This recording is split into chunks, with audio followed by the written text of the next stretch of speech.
রাজধানীর মোহাম্মদপুরের শাহজাহান রোডে মা মেয়ে খুনের ঘটনায় গৃহকর্মী আয়েশাকে গ্রেপ্তার করেছে পুলিশ। এ ঘটনায় আয়েশার স্বামী রবিউল ইসলামকেও আটক করেছে পুলিশ। চারদিকে যখন এ হত্যার রহস্য নিয়ে সন্দেহ, তখনই রবিউল জানালেন চুরি করে ধরা পড়ার কারণেই মা মেয়েকে খুন করেন তার স্ত্রী আয়েশা।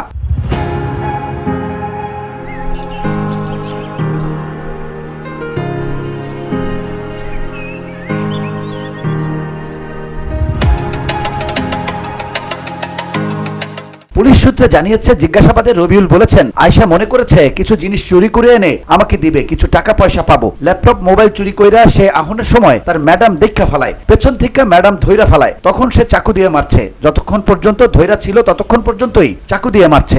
এরপর তার মেয়ে আইলে তারেও মারছে। এর আগে বুধবার দুপুরে মোহাম্মদপুর থানার একটি টিম অভিযুক্ত গৃহকর্মী আয়েশা ও রবিউলকে ঝালকাঠি নলছিটি উপজেলা থেকে গ্রেপ্তার করে। মোহাম্মদপুর জোনের সহকারী কমিশনার মোহাম্মদ আব্দুল্লাহ আল মামুনের নেতৃত্বে মোহাম্মদপুর থানার 9 জনের টিম এ অভিযান চালায়। গেল সোমবার সকালে রাজধানীর মোহাম্মদপুরের শাহজাহান রোডে নিজের বাসায় খুন হন মা লাইলা আফরোজ ও মেয়ে নাফিসা লাওয়াল বিনতে আজিজ।